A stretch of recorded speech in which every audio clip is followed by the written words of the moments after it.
Então, a primeira pergunta é: a sociedade está preparada para lidar com a doença mental? Ora, essa é uma pergunta um bocadinho complicada. De certa maneira está e não está. Se a sociedade está preparada para lidar com a saúde mental, devia estar um bocadinho mais do que está. Ao longo dos anos, e se nós pensarmos ao longo dos séculos, fomos evoluindo bastante. Ao longo dos últimos tempos, os modelos de abordagem ou a forma como a saúde mental foi sendo vista ao longo dos últimos anos melhorou bastante. Mas isso não quer dizer que as pessoas que têm uma saúde, têm algum problema de saúde mental não sejam um bocadinho olhadas de lado. Nesse aspecto em particular, de facto, existe um estigma sobre a doença mental e eu estou numa área em que o estigma ainda é maior. Aliás, há 10 anos, a OMS apontava que a depressão seria a doença mais prevalente nos anos vindouros. Agora, cada vez mais alerta, e ainda mais com a pandemia, pelo impacto que isto tem na saúde mental.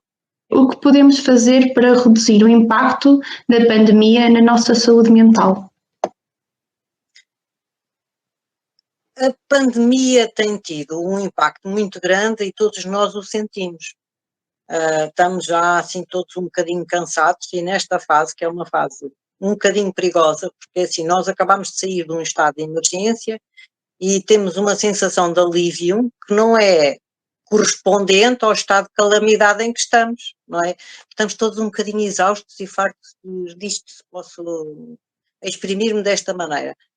O que é que nós podemos fazer? Basicamente aquilo que o bom senso nos tem dito, que a Organização Mundial de Saúde tem dito e que os estudos também vieram a revelar, que é, no fundo, aumentar os fatores protetores, que são, no fundo, construir uma maior resiliência de cada um de nós, adaptar os nossos passatempos, tornar o distanciamento social, o isolamento, muito mais suportável, aumentar o exercício físico, focar-nos nos nossos passatempos, construir rotinas, aumentar os contactos aproveitando as redes sociais, tentar olhar com uma forma mais positiva para a pandemia, não nos focarmos tanto nos aspectos negativos, mas naquilo que é positivo, isto que são, de forma, basicamente, as coisas que genericamente poderemos fazer para melhorar e para nos proteger da saúde mental em geral e aplicá-las um bocadinho à pandemia. Sabemos que Portugal enfrentou o segundo confinamento no espaço de um ano. Devemos preocupar-nos com os efeitos do confinamento prolongado na saúde mental? Penso que sim, porque nós temos que pensar, é assim, a pandemia veio exigir uma série de mudanças a todos nós, não é? O que é a pandemia? Os três pontos principais é: fique em casa, mantenha a distância e lave frequentemente as mãos, não é? Estas tão pequenas coisas têm um impacto imenso, imenso. Por exemplo, algumas das pessoas têm que ficar em teletrabalho. Vocês todos estão em casa agora, não é? Muitas vezes é uma família toda em casa e muitas vezes com poucas condições para o estar. Assim, há muitas famílias que não têm uma divisão para cada um estar a trabalhar separadamente. E mesmo quando têm, nós temos que pensar que isto é uma experiência que vem do reino animal, tem também muito a ver com a teoria da emoção expressa. Quando estamos todos muito fechados no mesmo ambiente, os níveis de agressividade aumentam. Isto é etológico, vem dos animais, é também connosco. A hostilidade, o criticismo, a irritabilidade, ficamos todos muito mais impacientes com toda a gente. Agora, imaginem aquelas pessoas que têm muito pouco espaço. Essas pessoas têm pouco espaço, não conseguem fazer uma quarentena, ou seja, se um deles ficar com Covid, não consegue estar sozinho num quarto, não é? Não conseguem ter as condições essenciais ou básicas para se fazer um trabalho de jeito. E mesmo que se consiga fazer, o teletrabalho é novo para nós e pode ser muito invasivo. Muitas vezes as pessoas que controlam são muito inseguras e precisam de muito mais reuniões, estão sempre em reuniões para tudo e para nada, assim, qualquer coisa há sempre uma reunião, perde-se o tempo do cafezinho com os colegas, e isto é um tempo que nos mantinha muito a saúde mental e que nos ajudava a discriminar espaços entre aquilo que é o trabalho e as horas de lazer, e tem, portanto, uma sobrecarga acrescida. A pandemia não é a mesma coisa para todas as pessoas. Costumam dizer que estamos todos no mesmo barco, mas não estamos. De todo, nós não estamos no mesmo barco. Nós nadamos nas mesmas águas. As águas são mais turbulentas para uns do que para outros. Outros não têm nada a que se agarrar. Outros têm barcos bons. Outros vão nos botes. É mais ou menos isto, não é? É diferente para todos os nós. O ficar em casa significa, para muitas pessoas, maior, por exemplo, para os mais idosos, isto é dito para toda a gente, e é claro, para os mais idosos significa maior solidão, para as pessoas que já têm redes sociais precárias, maior solidão, para aqueles que têm a maior precariedade, é de certeza. Para todos nós significa uma perda de liberdade bastante grande, significa muitas vezes horas de sentimentos de tédio, de às vezes alguma raiva, de alguma desesperança, e daí que aquilo que vocês diziam, o que é que nós podemos fazer, é essencial, porque para combater um bocadinho tudo isso que nós sentimos, e a falta, outra dos aspectos essenciais é, por exemplo, a falta de contacto. Houve, o ano passado, o Jornal Público publicou uma notícia enorme, que era um estudo que foi feito pela Nature há pouco tempo, e o título do Jornal do Público dizia que depois do isolamento o cérebro fica esfomeado. E é assim, eles fizeram uma experiência e puseram pessoas confinadas, que só podiam contatar com os investigadores caso fosse necessário, e estavam umas horas em jejum e umas horas sem contactos sociais. E depois iam passando, findo essas 10 horas, iam passando imagens de comida e imagens de contactos sociais e fizeram ressonâncias magnéticas. E o cérebro reagiu imenso, não às imagens de comida, mas às imagens de interação social, ao fim de 10 horas. Portanto, isto tem um impacto muito grande. Claro que nós podemos servir-nos das redes sociais de uma forma positiva, e isso é uma medida de defesa. Nós estamos aqui a conversar todos uns com os outros e podemos fazer isto de forma rotineira. Portanto, nós podemos pegar nas redes sociais e virá-las da maneira que seja adequada para todos nós, não é? E é um bocadinho nesse esforço que nós temos que fazer. Portanto, os impactos longos na saúde mental são muito grandes e têm a ver com isso. Mesmo nas crianças, o impacto é muito grande. Não brincam tanto com os outros. As crianças mais pequenas veem muita gente de máscara, não se apercebem tanto dos movimentos, têm muito maior dificuldade em aprender a falar do que outras. Eu tenho um familiar, um sobrinho neto pequenino, que quando vê as pessoas sem máscara, há uns meses atrás era pequenino, ele chorava. Ele só estava habituado a ver os pais sem máscara. Isto é terrível. Estas coisas acontecem, não é? Portanto, o impacto é de facto enorme. Depois depende das pessoas. É um bocadinho como a história dos barcos. Há pessoas, assim, todos nós entramos um bocado em stress. Construímos os nossos mecanismos de defesa e as nossas defesas, e alguns de nós vamos defendendo um bocadinho melhor. Com mais embate, menos embate, dias melhores, dias piores. Mas há pessoas que não têm esta estrutura. E daí que possam vir a aparecer aquilo que é chamado...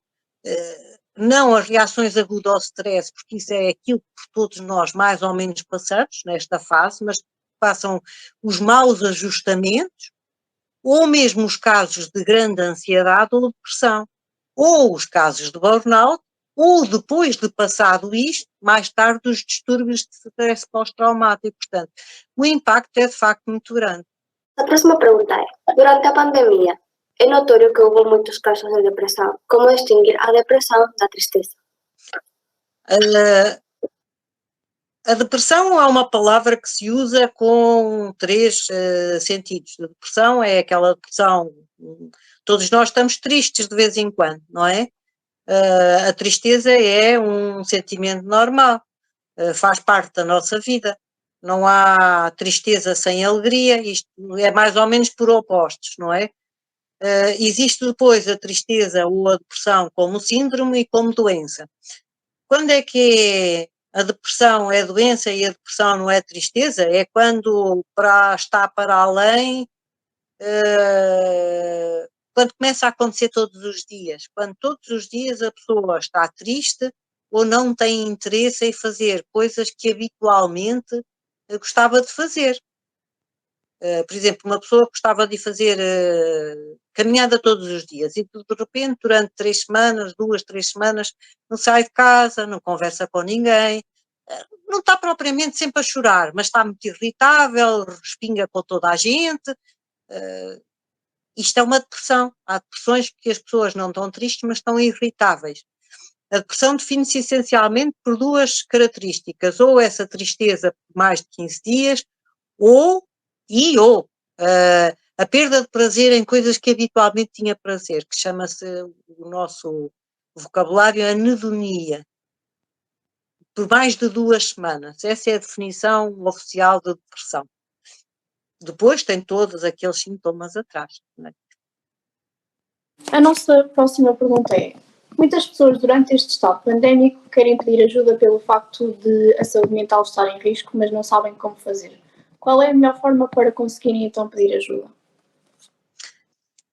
Ora, eu diria que o mais importante é pedirem ajuda. E é pedirem ajuda a qualquer pessoa que possam encontrar. De facto, o caminho de entrada deveria ser os serviços, os cuidados de saúde primários, mas neste momento a experiência que eu tenho não é muito boa, no sentido de que os cuidados de saúde primários estão tão exacerbados e depois há tanto telefonema, que é um bocadinho o que às vezes acontece no meu serviço. Muitas chamadas se fazem, nós não temos, deixem-me fazer um parênteses, eu estou em casa, estou no meu telemóvel porque o meu PC mostra-me cabeça para baixo, e estou em casa porque no meu serviço só nenhum computador, e eu trabalho no computador todos os dias, não é?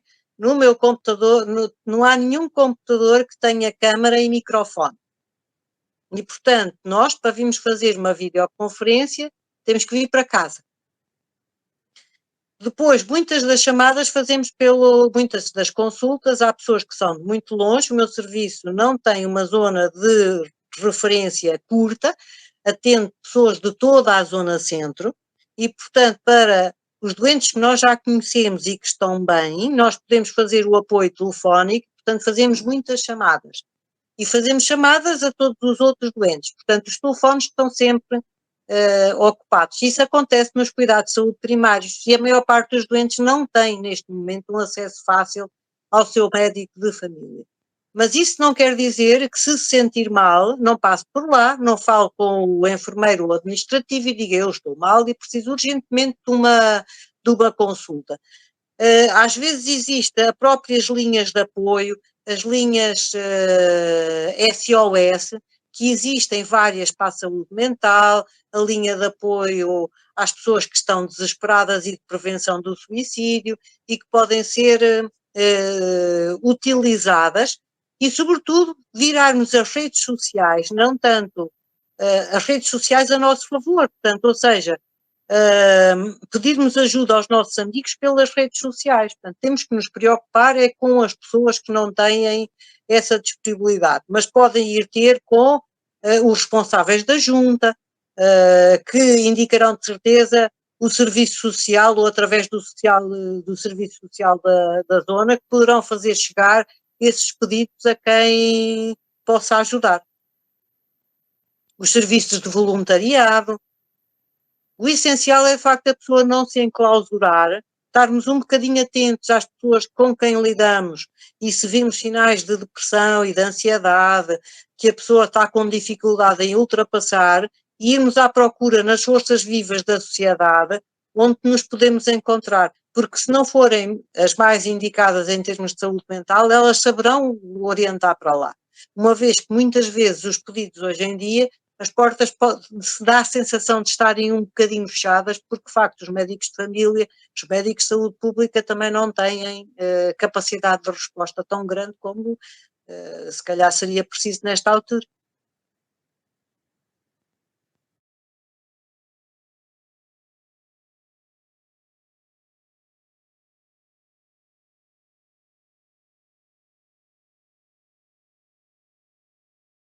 Toca aos colaboradores da empresa, se notou algum distanciamento?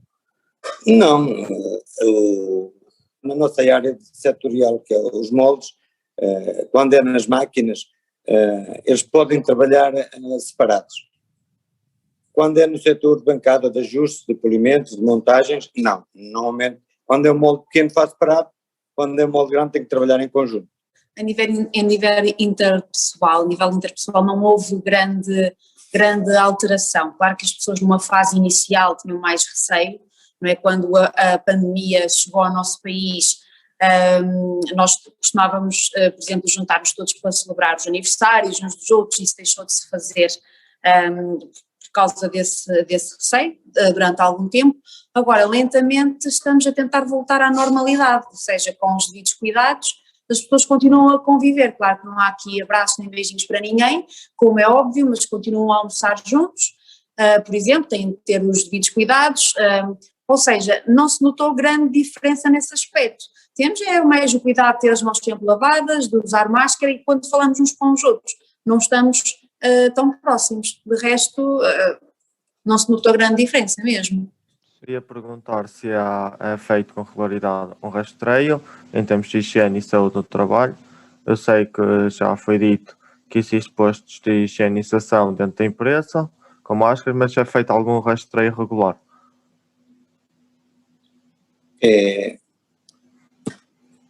Se me perguntar se alguém fez testes, não sei. Eu nunca fiz. Tenho aqui a maioria deles, também de certeza que nunca fizeram. Quais foram os efeitos da pandemia nas importações e nas exportações? As exportações diminuíram quase drasticamente, quase 90%. Tivemos uma baixa de produtividade na ordem dos 60%. De produtividade não, tivemos o volume de negócios, vá lá, baixou na ordem dos 60%. Foi um ano de prejuízo, sustentável na nossa empresa, mas foi um ano de prejuízo, e estamos a recuperar lentamente. Tendo em conta os danos causados pela pandemia, a sua empresa foi beneficiária de algum suporte financeiro por parte do Estado? Não, nós não concorremos a nenhum incentivo do Estado.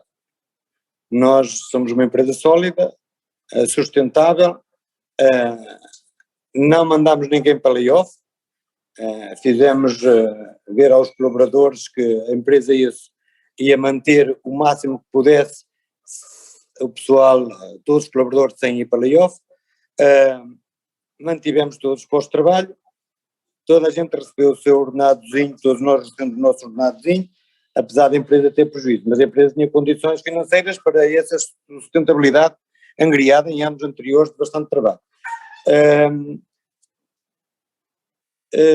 Não concorremos a nenhum. Havia alguns incentivos, mas fazendo as contas bem feitas, no fundo não sei se íamos sair beneficiados ou prejudicados. E nós, como estamos inseridos também no projeto Portugal 2020 de inovação, temos aí uns projetos que estão em curso e estamos agora a iniciar o processo de liquidação. Também não nos interessava muito entrar em mais aventuras. Como vos disse anteriormente, somos uma empresa sólida e não entramos em loucura, damos sempre os pés bem assentos no chão. Posso-vos dizer que Se houvesse outro ano como 2020, a empresa era sustentável. Devido a ser uma empresa relativamente pequena, haverá uma relação de maior proximidade entre as pessoas? Sim. Sim. Eu já trabalhei em muitas empresas, mas todas pequenas. Mas há uma diferença entre as empresas pequenas e as empresas grandes na união dos trabalhadores, faço mais convívios, vivem todos mais próximos, quer dizer, é como uma família. Este facto de serem muito mais próximos torna mais difícil o cumprimento das normas de segurança relativas à prevenção da Covid-19? Usar os meios que temos, as luvas, as máscaras, a desinfecção das mãos, eu acho que não há por aí, e se toda a gente fizer o circuito de trabalho casa trabalho pouco mais, acho que as normas minimamente estão cumpridas para as pessoas fizerem a vida cotidiana. Onde se nota aqui um bocadinho é, por exemplo, nos momentos de pausa, nas horas de lanche, nas horas de almoço. Aqui as pessoas fazem questão de irem lanchar à mesma hora e irem almoçar à mesma hora. Ou seja, porquê? Porque estão habituados a conviver, a conversar, é tal questão de amizade, não é? Que existe entre os colaboradores. Pronto, tem-se cuidados. Como é óbvio, quando as pessoas estão a comer não estão de máscara, nós não conseguimos comer com a máscara posta. Agora é tal questão de tentar manter a distância, mesmo estando na mesma sala a comer, e ter os tais cuidados. O essencial é, se nós fora de cá tivermos todos os cuidados, ao entrar cá desinfetarmos as mãos, à partida, e tem-se verificado até agora, não houve qualquer tipo de contágio aqui na empresa. Estamos sujeitos, estamos, mas temos tido o máximo de cuidado possível. Agora é assim, também não nos sentimos já à vontade em, de repente, numa empresa em que estamos a falar de 9 pessoas, obrigarmos cada um a ir lanchar sozinho, ou ir almoçar sozinhos, também não faria muito sentido, não é? Já basta o stress adicional que esta situação de pandemia trouxe. Se nós agora tivermos impedir as pessoas de conviverem uns com os outros, acho que seria mesmo a última maçadada, e nós também não queremos isso, queremos que as pessoas continuem motivadas e que tenham gosto e que lhes dê prazer vir trabalhar. Qual é o tipo de polímeros que mais se produz na empresa? Nós não produzimos polímeros. O único contacto que nós temos com polímeros é quando vamos ensaiar os moldes. Aí sim, aí é feita a injeção é utilizado um determinado... O nosso produto vai levar a injeção de um polímero plástico. Mas isso aí não passa por nós. Nós somos responsáveis a maior parte das vezes pelos ensaios, mas não fabricamos o polímero. O polímero é fornecido em estado granulado, é transformado através da elevação, através de elevada temperatura, é transformado a um estado pastoso, e depois é injetado para dentro do molde, que vai sair a peça para a qual o molde foi criado, foi realizado. Em termos ambientais, o que a empresa tem a dizer sobre os plásticos e a reutilização ou reciclagem dos mesmos? Isso é importante. Isso já é uma pergunta que também nos toca. Nós fazemos moldes, mas vamos depois fazer os testes, que hoje chamamos de ensaios, antes da expedição ou da entrega do molde. E fruto desses testes saem peças em polímeros. Normalmente é plástico, mas pode ser borracha também, e também pode ser metais, pode ser fundição injetada, também fazemos moldes para injeção de alumínio ou de zamac. O que é que acontece a essas peças que nós trazemos dos ensaios? Essas peças têm um local próprio, com uma referência própria, um código próprio, em que após a nossa análise, para nós depois de detectarmos os defeitos do molde, as pequenas correções que teremos que fazer ou modificações, são colocadas nesse setor. E depois vem um fornecedor próprio dedicado à reciclagem. No nosso caso, ele faz a reciclagem, o transporte para reciclar dos metais e do plástico. Com que regularidade é feito o rastreio de higiene e saúde no trabalho? Bom, eu acho que posso Posso dar aqui um lamiré relativamente a isso, apesar de não ser especificamente a minha área, portanto a minha área está diretamente relacionada com o sistema de gestão ambiental, ok? Essa questão que coloca está um pouco mais direcionada àquilo que diz respeito ao sistema de segurança, saúde e no trabalho, ok? Nós fazemos, e nos picos mais gravosos do Covid, houve paragens na empresa, obrigatórias, para salvaguarda quer dos colaboradores, quer da sociedade em que nos integramos, porque, na verdade, nós não estamos isolados e, portanto, na parte da desinfecção da empresa, houve efetivamente um período em que houve um controlo, quer da desinfecção sistemática, quer da formação das pessoas em desinfetarem, por exemplo, o seu posto de trabalho. Houve a necessidade de criar todas as ferramentas necessárias para isso. A empresa é muito grande. Nós falamos de Simoldes Plásticos, mas nós não somos só Simoldes Plásticos, somos outras empresas ao nosso redor. Portanto, nós temos um grupo de plásticos que é a divisão, que engloba muitas fábricas. E isso fez com que a logística se tornasse um bocadinho mais difícil e que tivesse que haver realmente um espírito de equipa nisto, porque distribuir pulverizadores para limpeza de superfícies, distribuir doseadores de desinfecção de mãos por toda a fábrica, por todas as fábricas, sensibilizar as pessoas a essa necessidade, criar rotinas de limpeza no posto de trabalho, porque a indústria funciona em vários turnos, não funciona só das 8 às 4, funciona em turnos das 4 à meia-noite, da meia-noite às 8, e as pessoas vão ocupando os mesmos postos de trabalho. Portanto, e para isso posso dizer que diariamente as pessoas executam esta rotina.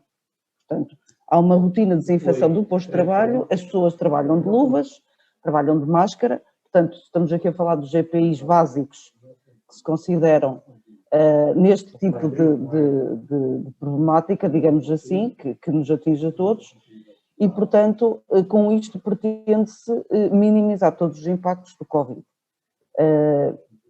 E inicialmente, sim, a empresa viu-se obrigada a fazer uma desinfecção de forma um bocadinho mais alargada, criamos as rotinas com os operadores, quer ao nível do chão de fábrica, quer ao nível administrativo, e, portanto, todos nós sabemos que temos uma parte a cumprir nisto. E hoje em dia essa limpeza é feita de forma regular, ok? É diária, faz parte das rotinas diárias. Então, antes de mais, bom dia. A nossa questão seguinte tem a ver com as importações e exportações e nós gostávamos de saber quais são os efeitos da pandemia nas mesmas, se é que houve algum efeito. Eu acho que é para mim também, para a Mariana. Eu acho que podemos para os três. Sim, acho que sim. Apesar de não ser especificamente a minha área, nem a do Luís, nem a da Carla, mas efetivamente nós trabalhamos com empresas em todo o mundo. Portanto, nós fabricamos para a Volkswagen, fabricamos para as grandes OEMs, fabricamos para a PSA, para a Renault, para a Audi, e portanto, quando o mundo para, nós também fomos obrigados a parar. Portanto, e com isto, e de forma muito resumida, porque não é propriamente a minha área nem a do Luís, podemos dizer que sim, há uma baixa de produtividade que vem com o reflexo de uma redução ao nível dos pedidos do cliente. E isso ainda hoje, que Portugal está já noutro nível, digamos assim, de qualidade de vida relativamente ao nosso trabalho feito até hoje, e portanto estamos um bocadinho mais libertos relativamente a outros países da Europa, como França, a Alemanha, ainda existe esse problema nos países para onde nós produzimos, ou seja, nós produzimos para fábricas na Alemanha, em França, Espanha, a Simoldes trabalha muito, por exemplo, com a fábrica da SEAT em Martorell, e se bem me recordo, Luís, o ano passado, uma das quebras que tivemos foi efetivamente porque a SEAT em Martorell parou, e quando parou, nós não paramos de imediato, mas tivemos que parar pouco tempo a seguir. Portanto, Exato. Com isto, podemos, acho que sim, dizer que houve um impacto, não quer dizer que seja, não consigo quantificar se foi de 50%, se foi de 80%, se foi de 10%, mas sim, houve um impacto significativo ao nível das nossas vendas, que depois retomaram, entretanto vão baixando, dependendo de como se encontra a situação Covid em cada um dos países. E aqui eu vou dar uma resposta fazendo a ponte com a Carla, que nos vai também ajudar e mostrando, no meio disto tudo, o mundo e as empresas, acho que todas ou quase todas, sofreram com isto. Agora, eu não sei se conhecem um programa que se chama Programa 60 Minutos, que deu uma reportagem recentemente muito engraçada. E para verem como é que depois isto funciona. O programa 60 Minutos apresentou uma fábrica no continente asiático de semicondutores. Sabem o que são semicondutores? Sabem todos. Ciências, tecnologias, semicondutores, são aqueles chipzinhos que podem ser instalados nos carros, nos telefones, enfim. Portanto, provavelmente o maior produtor mundial de semicondutores anunciou supostas quebras que influenciam naturalmente as indústrias automotive. Portanto, nós, antes de falarmos de uma crise específica ou de uma baixa produtiva ou não da Simoldes, está interligada com as necessidades dos seus clientes, que por sua vez se interligam com grandes empresas que produzem, entre outras coisas, semicondutores. Uma coisinha pequenina que faz toda a diferença. O vice-presidente de uma dessas empresas, não vou dizer aqui qual é o nome dela, os Estados Unidos têm agora uma outra para fazer frente a esta asiática, vem anunciar que o delay da estabilização de entrega de semicondutores no mundo todo estará na casa dos 6 a 8 meses. O que é que quer isto dizer? Que as importações e exportações associadas às diferentes empresas do setor automotivo e a venda dos seus produtos vai estar certamente impactada pelo fornecimento em maior ou menor escala, e o que nós queremos é o estabilizado destes semicondutores, ok? Portanto, isto também anda assim, na verdade. A Simoldes recorreu ao uso do teletrabalho, que já sabemos a resposta, pois já foi referida anteriormente, mas se nos poderiam dizer algum benefício e desvantagens, vantagens e desvantagens do mesmo? Eu posso partilhar um bocadinho a minha experiência pessoal de ter estado em teletrabalho. Acho que a primeira fase, em 2020, talvez tenha até tido um lado positivo, porque primeiro estávamos no conforto da nossa casa perante uma coisa desconhecida, não é? E, portanto, a principal objetivo era salvaguardar-nos a nós e aos nossos. E sim, houve aí uma parte positiva, sentíamos-nos seguros, protegidos. A dada altura perde-se o contacto social, perde-se a rotina do dia-a-dia, perde-se tudo isso e é a minha experiência pessoal. Acaba por, acho que perdemos mais do que ganhamos efetivamente com o teletrabalho. Portanto, nós enquanto colaboradores com essa possibilidade e para que tudo funcione e num futuro próximo estejamos aqui todos presencialmente, temos de fazer a nossa parte, mas na verdade, em termos sociais e pessoais, acho que foi desastroso, é a minha opinião, trouxe-nos menos coisas boas, acho eu. A questão do teletrabalho, a minha sugestão é, no que toca ao teletrabalho, ao impacto. O teletrabalho é um destes dias, combinamos todos com a professora Isabel, o professor Vítor e o pessoal interessado e sentamos aqui, entre as sentamos, fazemos aqui um zoom e falamos sobre o teletrabalho. O impacto pode ser múltiplo e tem que ser explicado com recurso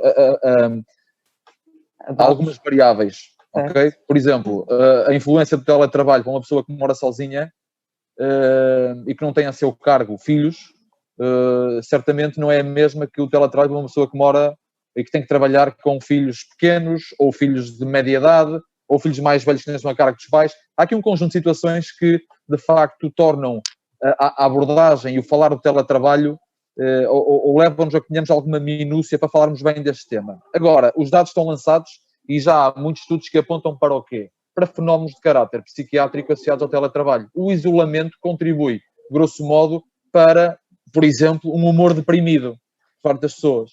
O isolamento poderá, a longo prazo, contribuir, vamos ver, para uma coisa que se chama PPST, perturbação pós-stress traumático, sendo o isolamento por si só provocado pelo teletrabalho um momento ou um evento de categorização traumática, ok? Isso nós vamos ver no futuro. O teletrabalho, eu acho que isto, agora, estamos em 2021, eu não sei o dia do amanhã, mas isto é um bocadinho, o modelo híbrido parece-me ser interessante, quer do ponto de vista financeiro e económico, quer do ponto de vista relacional e social, em que as pessoas poderem estar parte do seu dia ou parte da sua semana em teletrabalho, mas num formato adaptado, porque fazermos teletrabalho e termos uma criança de 1 ou 2 anos ou 3 anos sempre a puxar o nosso pé, não deve ser o teletrabalho mais simples ou mais fácil de se fazer, a não ser que possamos praticar um horário que não é aquele estabelecido pela organização em que estamos, mas é um horário praticado e estabelecido apenas por nós, ok? Agora, se eu tenho que estar em teletrabalho ou contactável obrigatoriamente das 8 às 5, por exemplo, e nesse mesmo horário tenho em casa os meus filhos, pode ser, pode não, é de certeza muito complicado. Portanto, aquilo que nós reparamos na Simoldes Plásticos é que o teletrabalho é um agridoce. Há pessoas que o querem, mas se calhar porque ainda estão numa fase de muita paixão pelo mesmo, mas há pessoas que não o querem e que querem mesmo estar na empresa, porque depois há uma coisa que se chama sentimento de pertença. As pessoas têm uma tendência a ficarem nas organizações num espectro alargado de tempo se tiverem, entre outras coisas, um sentimento de pertença, aquilo a que chamamos uma variável do salário emocional, ok? Portanto, a pessoa vir para a empresa e ver as pessoas da empresa e sentir a empresa, a estrutura da empresa, é criar ligação da própria à empresa. Mas podemos ver outro tipo de questões. O teletrabalho faz-nos trabalhar mais tempo do que o trabalho presencial. Será que faz? Será que não faz? Será que nós em casa temos mais focos que não devíamos? Desfragmentamos a atenção ou não? Isto daria aqui uma professora Isabel, professor Vítor, alunos, Madalena, eu estou a ver a Madalena e o Hugo, são aqueles que eu estou a ver agora. Daria aqui uma conversa de 1 hora que, se tiverem interesse, poderemos tê-la mais tarde. Acho eu. É verdade, eu concordo que isto dá pano para mangas, até porque há uma coisa que, independentemente da percepção que cada um tem do teletrabalho, que numa fase inicial foi forçado, o teletrabalho em Portugal era uma espécie de tabu quase na maior parte das organizações, mas ela apareceu de uma forma muito forçada. A verdade é que, se calhar, isto vai provar que no futuro é possível o teletrabalho com contrapeso e medida, precisamente para o equilíbrio, para que não aconteçam situações como, por exemplo, os meus colegas, a Mariana e o Luís falaram, mas ele veio para ficar. Eu penso que sim, e que está provado que é possível fazer teletrabalho com alguma moderação para não perder a parte, digamos, mais emocional e de sentido de pertença a uma organização.